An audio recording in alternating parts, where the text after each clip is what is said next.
One of the things you want to keep in mind as you do this is you want to do shorts. You want to change the size of your strokes. Okay, so you'll have little short strokes. You'll have some longer strokes, and to keep your longer strokes relatively straight, you're probably only going to be able to make them about a 1/2 inch to 3/4 of an inch long before they start to get wavy and crooked.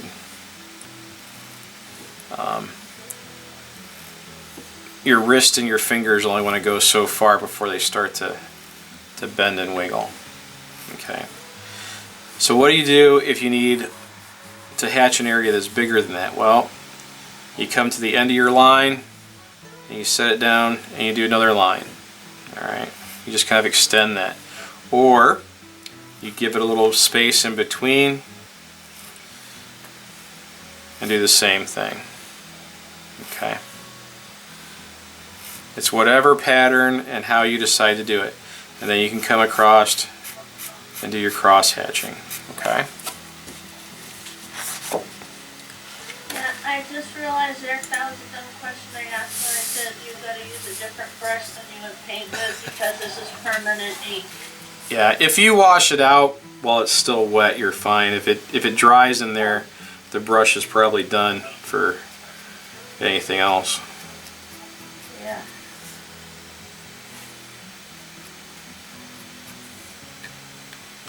So we're basically doing hatching and cross hatching just like we did last week. It's just the tool's different.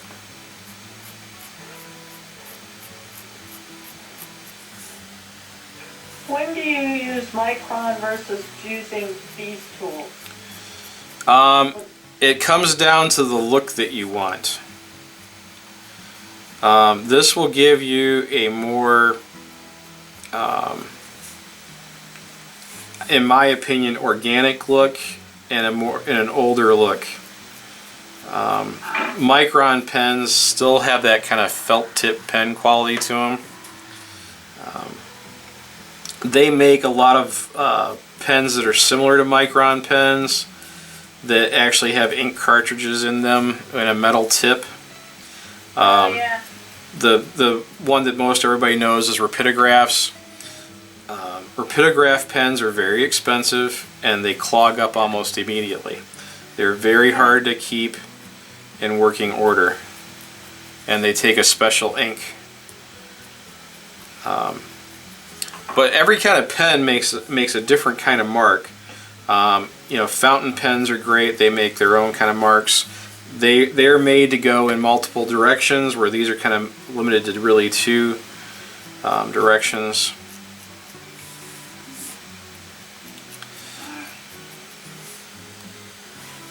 You know, either side to side or back and forth, or yeah, side to side or up or down.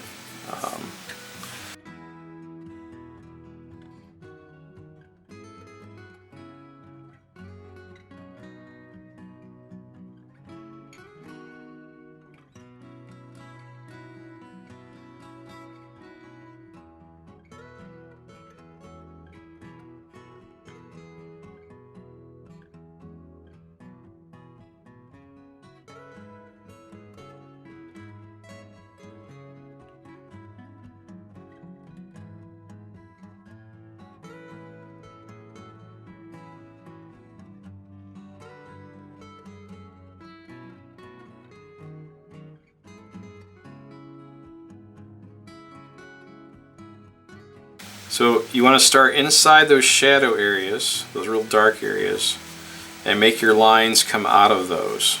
Okay.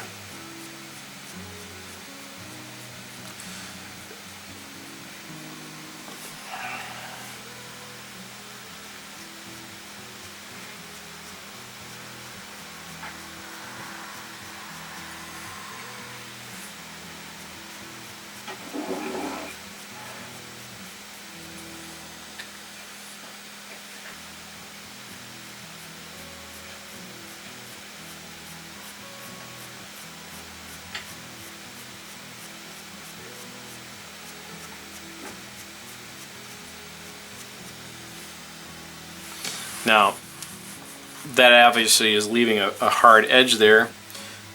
So now I'm going to come in, I'm going to cross hatch the same way. I'm just going to come out of my dark area and I'm going to stop partway through my shadow area.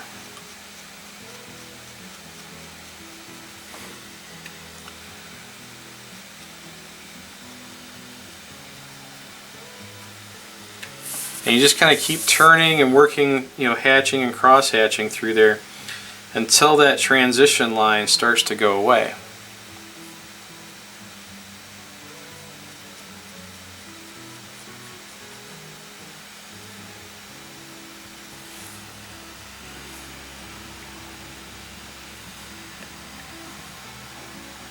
Is everybody doing okay with getting the ink to flow from your pen? I haven't even gotten the pen. I'm still painting black areas. Okay.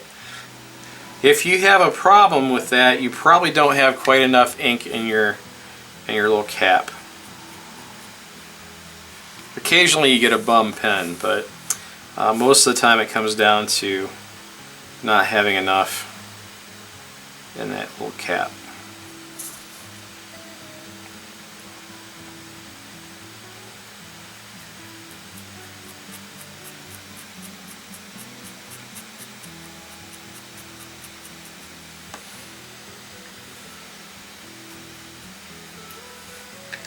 This is one of those activities too it's a good thing to remember if you're right or left-handed. Yeah. And to work in the opposite direction. So like I should, because I'm right-handed, I should be starting over here and working my way out of the ink. So I'm not sticking my hand in the ink. That would be better. But I compensate for that by turning my image all the time. Okay. Oh. That way I'm not, I'm less likely to stick my hand in it.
So I'm going to put my pen down for a little bit now, and I'm going to come back and I'm going to work on some of those really dark areas again.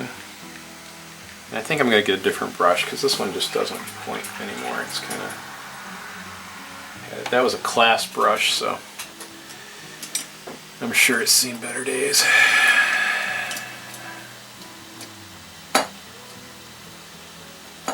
We're ignoring the bright areas, right? The what?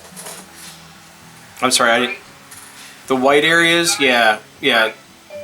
Yep. Okay. There she is. dark.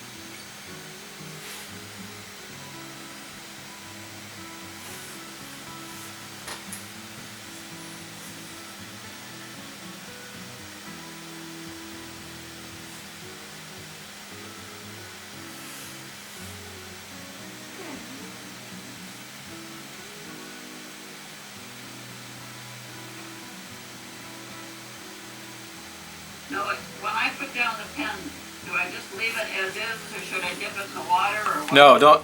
Just leave it as it is. Don't dip it in the water, because what will happen is water will collect in there, and you'll end up with gray instead of black. Okay. Or it might, if you leave it like that and there's a little puddle of water, and let's say you get up and do something and you get distracted and you forget about it, it may rust. Okay. So they're not really expensive, but it's really hard. The only place you can usually find just the nibs is someplace like Dick Blick Art Supply. So you usually end up having to buy a whole nother set again. You don't usually find just the nibs by themselves too often. So there's a big spot here.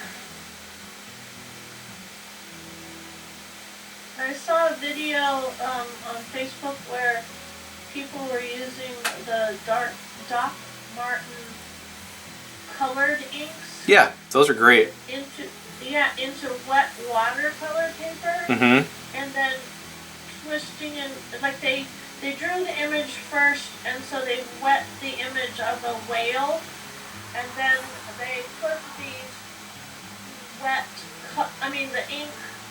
The colored ink, like blues and greens, into the wet paper of the whale body, and then twist it around. So it makes how it only goes where it's wet Yeah. paper and it stops where it's dry, and it made the image of the whale. It was really pretty. Yeah, Dr. Martin actually. They make several products. They have inks, India inks, which I can't think of them. They have a specific name to them. I can't think what they are right now. Bombay, I think. And then they have. Yeah, they have Dr. Martin watercolors that are actually a dye, and they used to be. They weren't light fast. They were really vibrant and beautiful colors, but they would fade in sunlight quite a bit. Oh, that's not good. Yeah, Well, and maybe these were watercolor. I don't know. yeah, Maybe and so they were Dr. Martin. I'm sure they've probably reformulated, because those were predominantly used back in the when everything was hand illustrated for advertising, and they wanted the color. They didn't care if it lasted more than 10 minutes, because they were just going to photograph it and be done with it. Oh. There was a lot of artwork that once it left the illustrator's desk, it was never seen again. That seems kind of sad. Well, once it made it to like the print shop or where they had to make the plates for it, it usually didn't fare too well through that process, and then it usually ended up on a shelf somewhere, if not in the scrap. Occasionally you'd get stuff like that back, but it was usually pretty mangled by the time you got it back. Yeah. Well, isn't that why some of these originals are such collector's items? Yeah.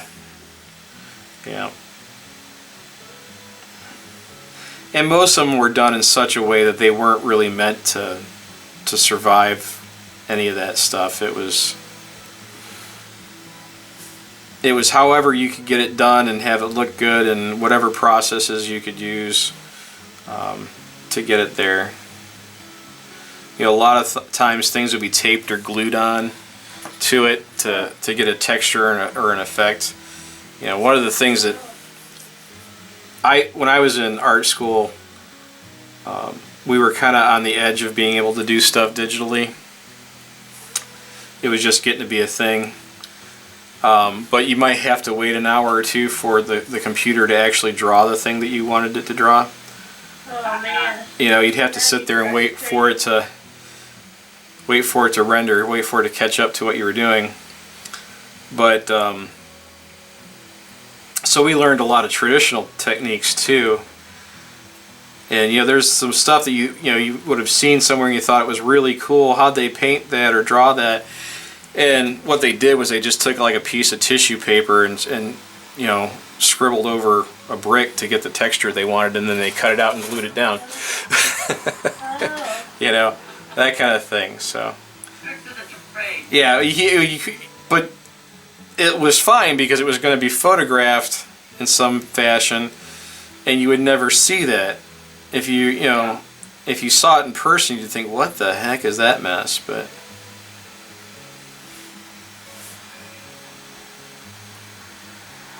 Wow, this is hard to have a really steady hand. Yeah. when you start to use the pen, Oh, I haven't done that yeah, yet. it'll feel a little firmer to you. The brush part, yeah, it's kind of fussy. But you can hide a lot too once you start to do the pen work. Good. I have a lot to be hidden. Well, I have to admit, I like the ink. I like painting with the ink more than, in some ways, more than watercolor. When you want it to be there. Yep, it is what it is. It doesn't dry too much lighter than how you put it down.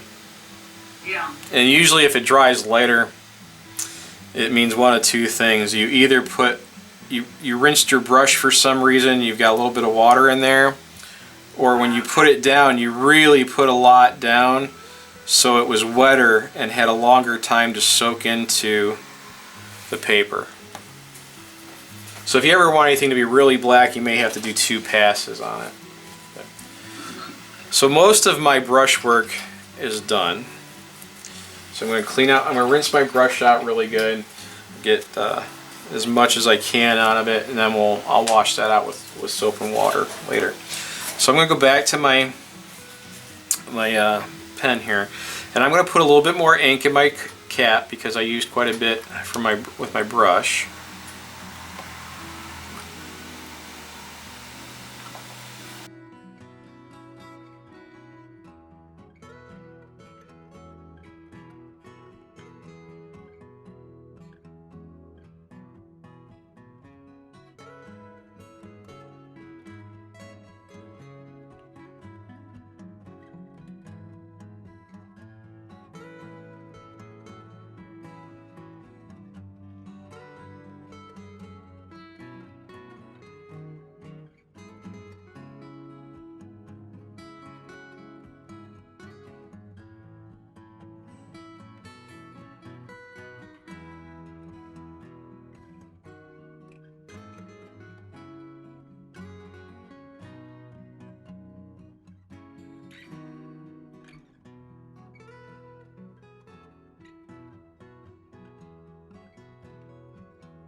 If you start to see some cool effects that you like, try to figure out how you did that. You know, what was happening with the brush or the pen when that happened, and then try to repeat it.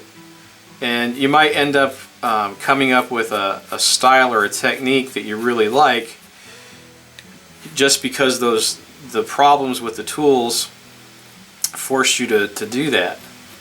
Happy accident? Happy accident. You know, because your brush is old and it doesn't hold its shape too well, you can take advantage of that fact that you're going to get those little stray lines occasionally and see if you can make them work for you.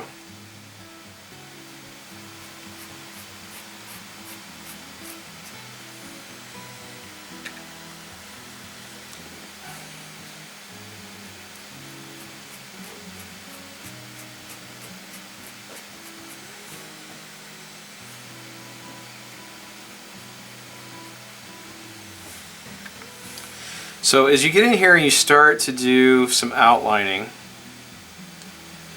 think about having a broken line occasionally. Like here I'm going to leave a little gap because there's a little bit of a reflection along the top edge of this handle, and then it goes into this darker area, and then just before it goes into this really dark spot there's an opening there. There's a little highlight there. So I might leave that, or if it looks like it's too much, maybe I'll just put a little short line in the middle there. The nice thing with that is if you decide that, meh, I don't like it, you can just complete the line.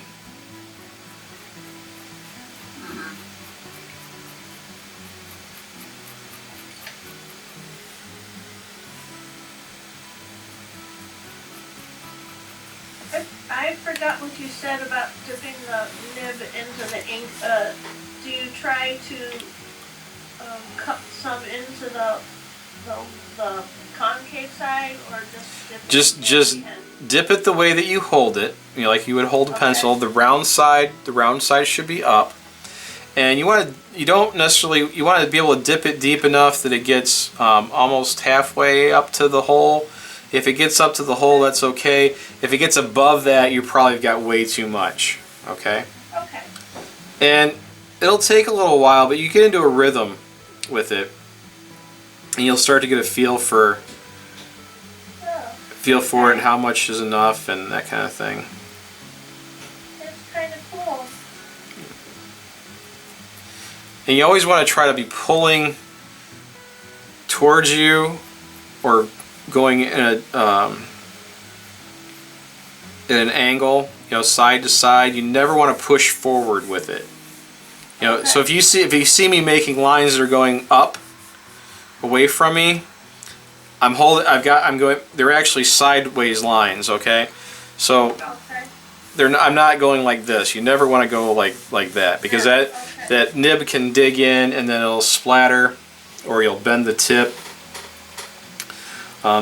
Speaking of bent tips, the other thing you don't ever want to do with these is drop them, because they almost always land tip first.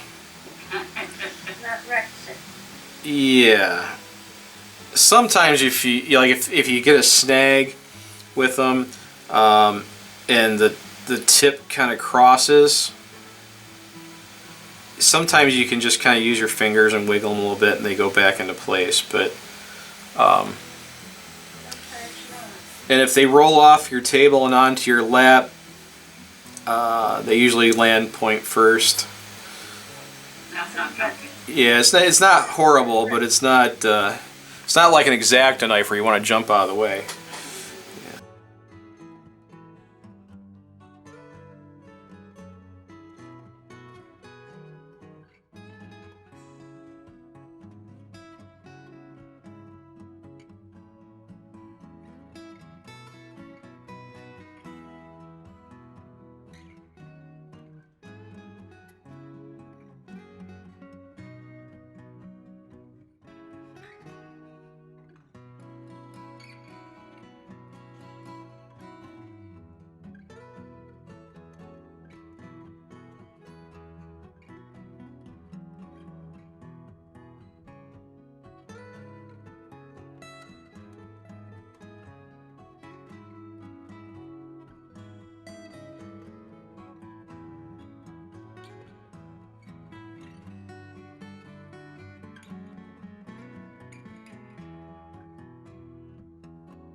So I'm just going to keep working my way around. I'm going to make some hatch lines, and I'll make some cross hatches to darken things up.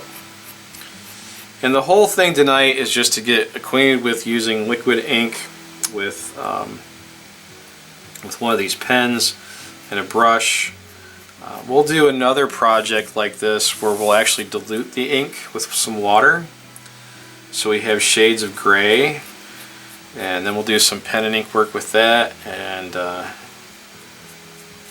I'll probably let you use your Micron pens in combination with one of these, and you can see how the line quality looks different. Yeah, I can see it already. You know, we talked a little bit last week about how that chipmunk kind of looked like it was from Beatrix Potter or something like that. Yeah. If we would have done that with this kind of a pen, or one of the little bit more flexible ones that gives you a thick and thin line, you would have really got that impression very strongly, Cool. because it would have been the same tool. Did we lose? No.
Alright, so we're just going to keep working this up, and I'm going to do a little bit more, then I'm going to show you how to add some color to this. Because I'm guessing that most of you probably won't finish with the pen and ink work on this in class tonight. It's just, it's a lot. It's very soothing work. Yeah, you with this you have to slow down a little bit. You can't Yeah. you can't go quite as fast as you do with the other pens and stuff. You just can't go that fast.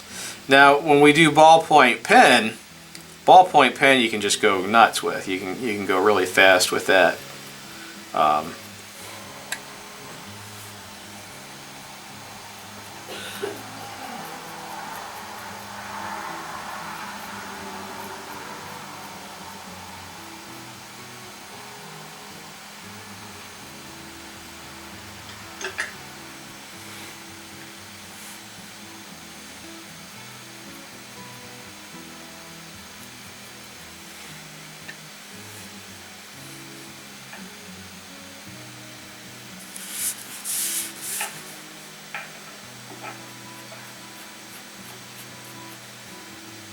If we have some ink left over in our little water bottle cap, can I just leave it someplace careful that hopefully no one knocks over?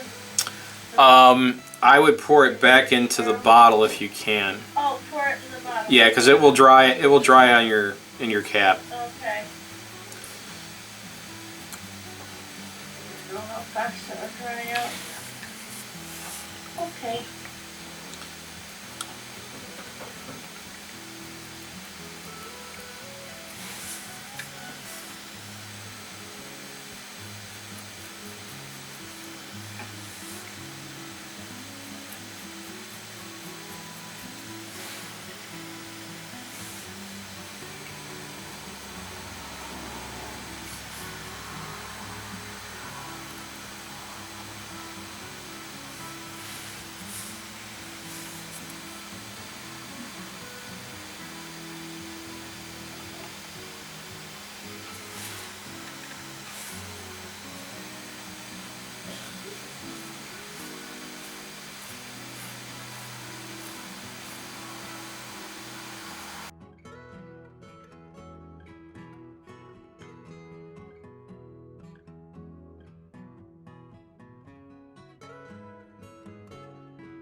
So I'm going to turn this upside down here so I can do the spout without sticking my hand over top of everything.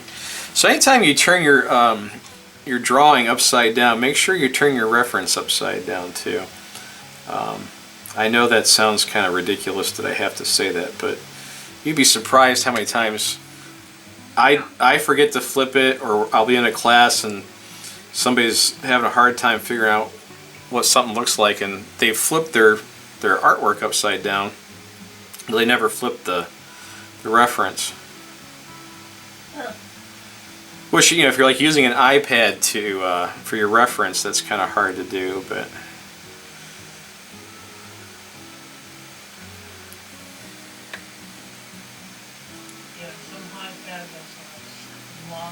Yeah, if you turn the screen lock on, you're all right. Yeah.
Okay, so I'm going to quit fussing first of all,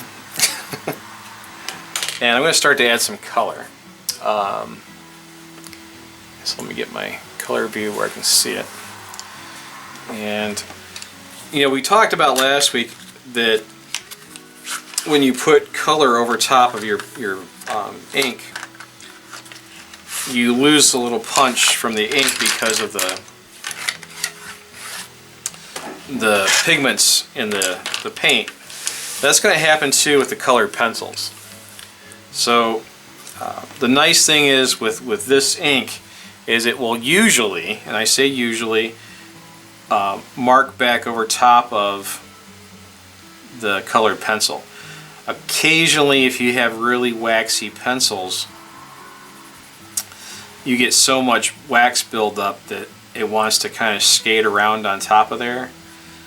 The ink does. But if you're careful and you just lay it down kind of nice and easy, it will generally still sit on top. It won't dry as fast though, so you want to be very careful and let it have a chance to dry, because it's not going to absorb into the paper because of the wax layer created by the pencils. So as I color this, the color is going to act as another value compared to my ink work. And I'm kind of working in a circular motion because this is a reflective surface and I don't really want any distinct lines. We've got all the nice lines from our hatching and cross hatching. We don't really need any more in there, and they might just take away from the line work a little bit. So as I do this, I'm following the bluish color that runs down my pot here, and that's more than likely that's reflected light. It looks, if you probably stared at the teapot long enough, you could probably figure out that it's probably in a room and that's something that reflects. Yeah, a window or a door or something maybe up here, and it doesn't really matter as long as the shapes are right. But sometimes it's nice to know where that reflected light's coming from. But if we do a good job with it, it really doesn't matter. It you know, if we make all the shapes right, then it'll look right.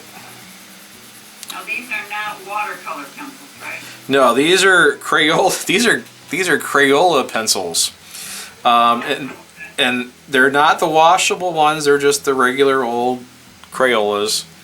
And Crayolas are actually a halfway decent colored pencil. They're not as good as like a Prisma or a Faber-Castell, you know, but they're pretty good. They've got a decent amount of pigment in them, and you can do a lot with them. These would actually work in my colored pencil class that I do, because a lot of the techniques that we do in that class still work with these pencils.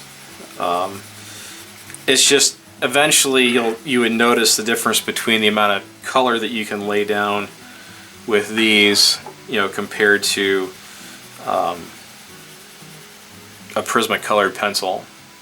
And the range of colors, you know, Prisma has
So the main thing to remember is you're using your colored pencils in here is that you may have to go back over it with your pen in some areas just to get the dark values back. Fortunately on our teapot here we won't have a lot of that. We're just kind of adding accents of color. There aren't too many places where you need to go inside of some of these things too much and have to go back over them with the pen.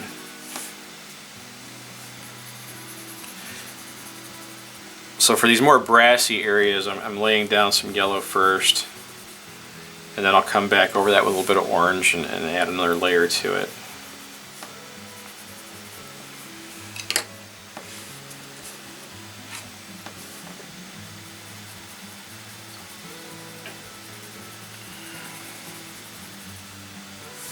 And if you're using your colored pencils and you have like a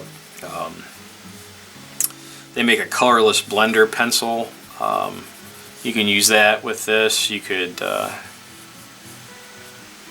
use a blending stub with this, because once the ink's dry, it's really not going anywhere. It's there to stay. So you can do pretty much anything you want to on top of it with the colored pencils. And like here, if I was to start marking inside this real dark area here, you would definitely see, I'll just do it, you can see the orange there. Or I can't, you may be able to see it on the camera. Let's do the yellow. So you can see how that's still kind of there. And you can barely make it out on the camera, but it's there. So if you do something like that, then you just go back and you ink over top of it. It's not a big deal. It's easily correctable. You just ink over top of it again.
So I'm going to take my brush and I'm going to fix that spot where I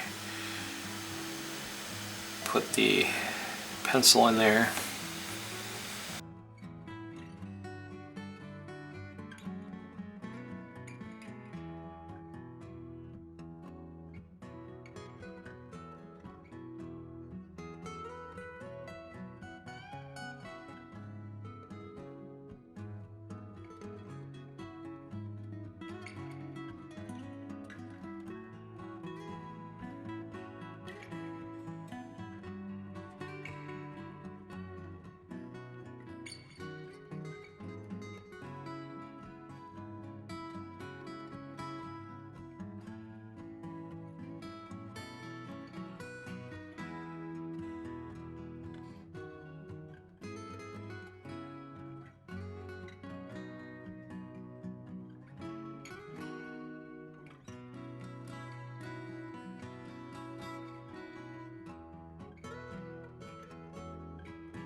So I've got most of my coloring done. I've got most of my hatching done. So now I'm just going to come back and I'm going to start to add to this a little bit with some more hatching and kind of build up some of my values. And you'll notice it feels a little bit different. Marking on top of that waxy surface. You're going to have to kind of be a little bit more deliberate with your strokes, and you'll feel the nib wants to skate a little bit, wants to slide on top of that. So you'll just have to slow down just a little bit and get a feel for it. And somebody was saying earlier that it felt slower. You know, it will feel faster when you go over top of the wax. Yeah, it'll want to skate over it as opposed to drag a little bit. And if it starts to feel like your pen's not working quite right, it's probably filling up a little bit of wax on the end. Just take a paper towel and wipe across there. And you'll probably be able to mark for a little while, and it'll start to pick up some of that wax, and you'll have to wipe it off again. Always check and make sure you've got enough ink in your little well too.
Yeah.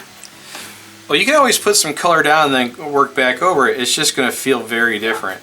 You'll notice the pen doesn't want to work quite as well. Now, if this was watercolor, you'd be fine. Occasionally, you'll find a color that has something in it that the pen doesn't like as much, but you can usually work with that pretty easily. But once you put that waxy layer down, it changes the feel of it and how things work a little bit. You'll find you have to push a little bit harder, and you're going to have to go back to get more ink a little bit more often.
For some final details, I'm going to add some hatching to the bottom of the pot here to give it a feel that's sitting on a table.